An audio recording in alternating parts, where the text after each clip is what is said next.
Good morning, everyone, and welcome to the Rangers Review morning briefing for Wednesday, the 1st of December. It's game day as Rangers head to Leith to take on Easter Road. I'm Derek Clark. I'm joined this morning by Jonny McFarlane. Johnny, how are we doing? Yeah, not bad, Derek. Looking forward to talking about Rangers again today.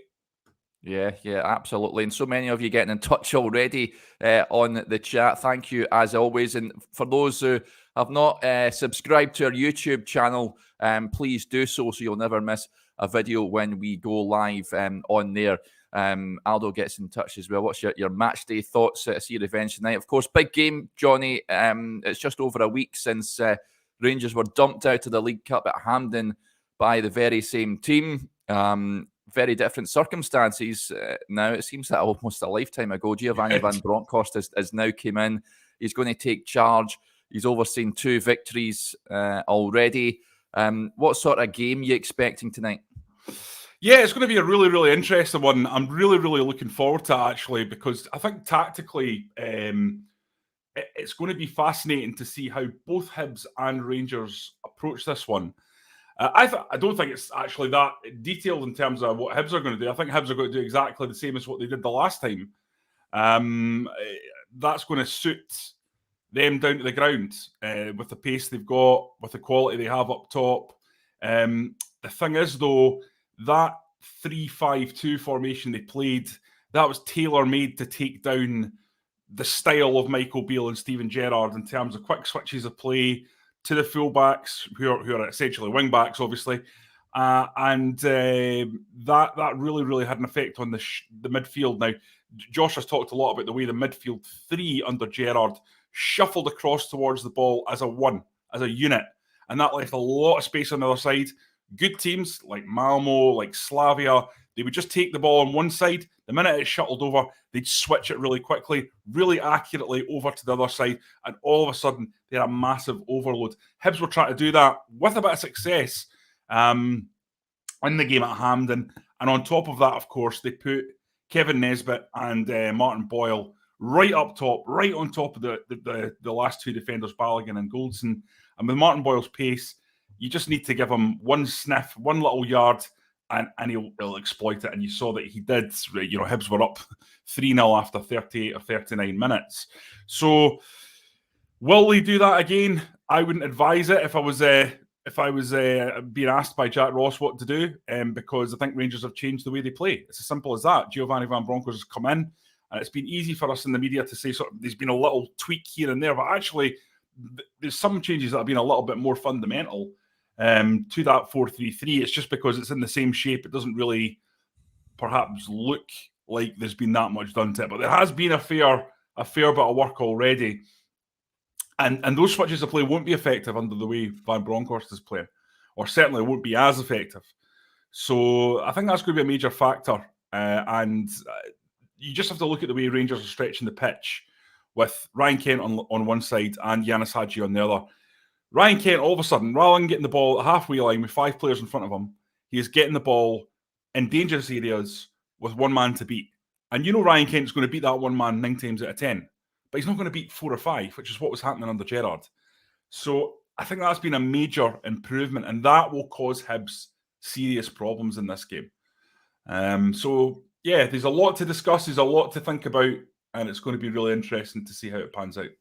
Yeah, let's talk about our predicted lineups. You can check those out, folks, on the Rangers Review website, rangersreview.co.uk, and we very much urge you to subscribe to that for top quality journalism covering the club you love. We've sort of agreed on our starting 11s, Johnny, whereby for us, Scott Arfield and Yanis Hadji drop out, and we've got Stephen Davis and Fashion Sakala coming in for them. The reason being, I just think Stephen Davis offers a little bit more defensive insurance, if you like, with like you said, the threats that Hibs have going forward. And Fashion Sakala, on the other end of the scale, will pose the Hibs backline problems with his pace. I think that's what's your thinking behind those changes? No, exactly that, mate. Yeah. You've nailed it. I've noticed there was a lot of people on Twitter giving up their predicted lineups, and I think most people are coming from the same place, aren't they? It's it's a very similar decision-making process. So, yeah, no, I can completely understand it. Yeah, that's exactly why. Yeah, absolutely. James Strachan gets in touch. Good to have you along with us as always. James, great results with Gio. Love it. However, it's not revenge for us to win. Can't get back into the cup. We now need to go for the other cup and win the league, then get into the Champions League. James A. McAlpine gets in touch. Seeing Morelos was back to coming deep on Sunday. Do you think you'll be instructed to play higher up the park tonight? I know a few supporters were pointing that out on Sunday, Johnny. For me, he wasn't at the levels against Sparta Prague, but I think he's improved since Van Bronckhorst has come in. I can see him playing higher up. I guess it's going to take time for Morelos because he's sort of been programmed by the previous regime to alter his playing style, hasn't he? So it may take a bit of time for him to recapture the form and recapture the sort of positional sense that we've seen in perhaps 2019. Yeah, absolutely. I think there's still going to be an expectation that he can come deep and link play. I mean, that's just a fairly standard part of strike and play. And I don't have a problem with him doing that. As long as the minute the ball bounces off his foot, he's running into the box. And that's the very, very bare minimum you need. Fundamentally, Rangers weren't getting that from him. I thought he was doing that against Livingston. I spoke to a friend of mine who's a really big Rangers fan, and he was saying, I just think this is Morelos back to the bad old ways. I didn't agree. I thought he was working his backside off against Livingston. Yeah. And I thought he looked pretty good. Yes, he had moments where he was giving the ball away, no doubt about it. I mean, Glenn Kamara gave the ball away a few times. It's actually really difficult, and we have to remember this, to judge passes on that pitch. I think you have to be really a little bit more understanding of players misplacing passes, because the speed of the ball, it just doesn't move the way you're used to. If you're at Auchenhowie and you're passing the ball about on a slick service or Ibrox, it's a completely different run of the ball. You have to put a completely different pace on the ball than you do at Livingston. I've walked on the Livingston pitch. And what's it like? It's actually a lot better than you would actually think. Like, compared to the crappy pitches that we grew up with, Derek, yeah, 1G, 2G pitches. It feels really nice compared to what we'd probably be used to, but I think it's much slower. And there's a lot of pellets on it, to be fair. Yeah. And they don't water it. They water it for playing against teams when they want to knock the ball about, and then when they're against Rangers and Celtic, they want it as slow as possible. Which is totally understandable. I'm not criticising Livingston for that at all. But it's not an easy pitch to play on, and we should remember that because, as I say, they don't play on it every week. That's the big advantage of the artificial pitch. Listen, people used to say to me all the time, what's Steve Clark's secret with Kilmarnock? And it was just like, what's a plastic pitch? I mean, I think Steve Clark's a good organiser and stuff like that, but you're going to try and play football on that pitch. Good luck. And the Kelly pitch is worse than Livingston's. Yeah. And he utilised that with his tactics. So it's a difficult one, and I think that one needs to be taken into account. Yeah, but I think we're all in agreement in saying that they shouldn't be in the top flight of Scottish football. I think it's a bit of a joke. Anyway, moving on, some interesting points from a lot of subscribers here. James Skeen says, do you think Patterson and Tav will play together tonight to protect us more from Hibs attacks? And I asked Van Bronckhorst about Patterson the other day there, and as an option, we've seen him come on at sort of right wing. I don't think he'll play them both tonight from the start, Johnny, but I'm certainly encouraged by the prospect of Patterson just playing slightly ahead of Tavernier. I think we've covered this quite in depth, haven't we? We have, yeah. I'm still not sure about it, but I totally understand why Van Bronckhorst's doing it, and it makes complete sense when he's introducing them. And at the very least, what we're actually seeing with this is the player get minutes, which I think is important. I'd be really interested, as I've said many times before on this, without being a boring guy who's just repeating himself, I'd like to see a 3-4-3 with Tavernier and Patterson, with Tavernier at a right centre-back role, kind of similar to what Kyle Walker does for England. I think that would be Really fascinating to see how that plays out. But this is a good solution when you need that extra bit of security. And obviously, in the last couple of games, Rangers have needed that because they've been wanting to just see the game out. They've been happy to secure the result. Ultimately, Nathan Patterson needs to play more. I don't think anyone would have any problem with that, Derek. I think that's just common sense. And this is obviously a clear way that Giovanni Van Bronckhorst can facilitate that, even if it doesn't mean that he's actually starting games. And that's important, mate, because I think you've got to remember James Tavernier, for all he's regressed a little bit in a number of areas this season, and we've got an article on the website looking at that. I don't think that regression will stay for too long, and he's just an unbelievable player when it comes to what he's producing. His outputs are sensational. I don't think that's going to change anytime soon. So it's a really, really difficult situation that he's got, and any manager would be trying to think of clever ways to deal with that. Yeah, I think it's something like 15 assists that Tavernier's got this season, which is ridiculous. Let's move on. And this is, of course, the AGM was yesterday at the Clyde Auditorium, Johnny. This leads us on a nice question from Ross Chalmers. Morning, guys. What do you make of Ross Wilson's comments around the wage structure? Do you think he's hinting that this is a stumbling block in any Goldson renewal talks? So I think it's common knowledge that what Connor Goldson wants is not what Rangers are prepared to pay. Ross Wilson said yesterday that they're quite relaxed with regards to player contracts. The older players' contracts will be assessed in the summer. Those are not contributing will be released, and they have a set structure in place. What did you make of his comments, Johnny? And I think there's obviously some middle ground that both Goldson and the club aren't prepared to meet.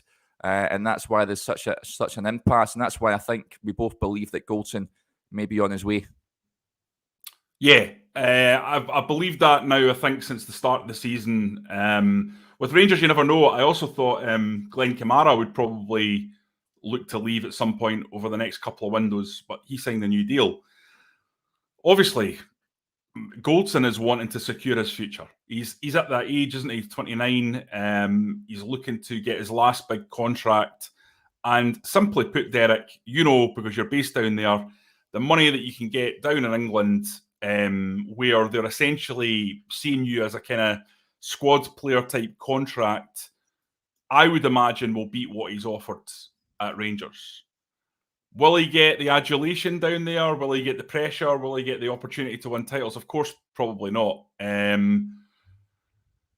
But, I totally understand why an English player from Birmingham or wherever, West Midlands, wherever he's from, would see that as a less important thing than actually securing a really, really good contract.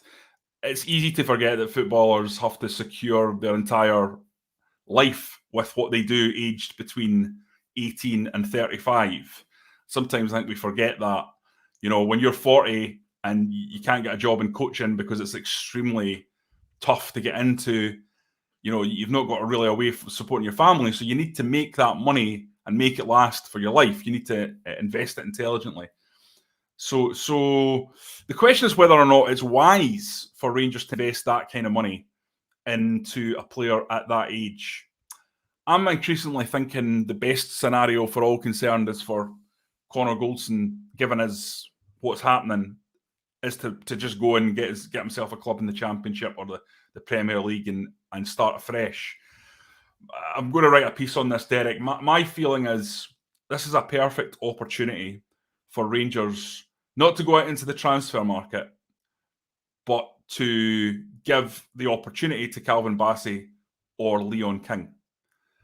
There's been too much within Rangers of young players coming through and then not getting the opportunity. There's a lack of pathway. I don't think Steven Gerrard was particularly interested in providing a pathway for the young players. He would argue that they weren't good enough, but that's a different argument. Yeah. And I think that if you've got a player as talented as Leon King, who people like Manchester United are sniffing around, you don't want another Billy Gilmore situation. So perhaps when you already have an experienced defenders in Balogun and Helander, you've got Katic there as well. You've got Simpson. Why not allow that final position to be taken up by a Leon King, and just say we need to start promoting these academy players at some stage. That is the next stage of Rangers development. It's a proper pathway of high quality academy players into the team, and there's no doubt this boy's high quality. So give him a chance. Give him 6 months. If it doesn't work after 6 months, and you need to go out into the transfer market, then maybe that's what you need to do. But I think there's a potential that would happen. I think Ross Wilson clearly is committed to improving the academy. We're seeing changes being made. I think he talked about it, about the type of coaches that were in there, and what they're hoping to do. And that is the final, or one of the final steps, along with player trading, for Rangers to really, really get back to that modern football club that Wilson was talking about yesterday at the AGM. Yeah, that's interesting. Scott Robertson asked a pertinent question earlier, Johnny. Will Jack Simpson ever get a chance to play? The jury's out, I think, on whether he has the qualities to be a Rangers player, but he may do with a new manager in place. Paul Cockwell also says, will Rangers buy any Scottish players in January? Well, we've got a good piece by Blair Newman on the website of possible centre-back options, and John Souttar is one of those names mentioned. Of course, he can sign a pre-contract. It's very much in the public domain that both Rangers and Celtic were sniffing about John Souttar. His game sort of improved recently. Injury-prone, of course, but he's obviously made the step into the international scene as well. Johnny, would you be opposed to see John Souttar arrive at Rangers? No, not at all. I think he's a really good player of that. He's always someone that's impressed me. I saw him for the first time. I was at a friend's house for New Year about 5, 6, 7 years ago, something like that. And he's a big Dundee United fan, and he dragged me along because I was staying at his house to Dundee United against Hearts. And this was back when they had Ryan Gauld and Gary Mackay-Steven and Stuart Armstrong and Andy Robertson, and they were playing like Barcelona, knocking the ball about. Yeah. And Souttar at the time, 17-year-old, and at the back, and he was just a standout, just absolute standout, just knocking the ball about, physically really strong, dead comfortable on the ball. So I've always liked him since that point. I thought Hearts won a watch getting him for $100,000 when they came in and snapped him up from United. But you have the issue that I've pointed out, which is providing a pathway. I wouldn't be totally averse to Souttar coming in, because I think there's an argument, as you sort of alluded to, about Jack Simpson and whether or not he's good enough. But I think there's a place needs to be made for this kid to come in and show what he can do.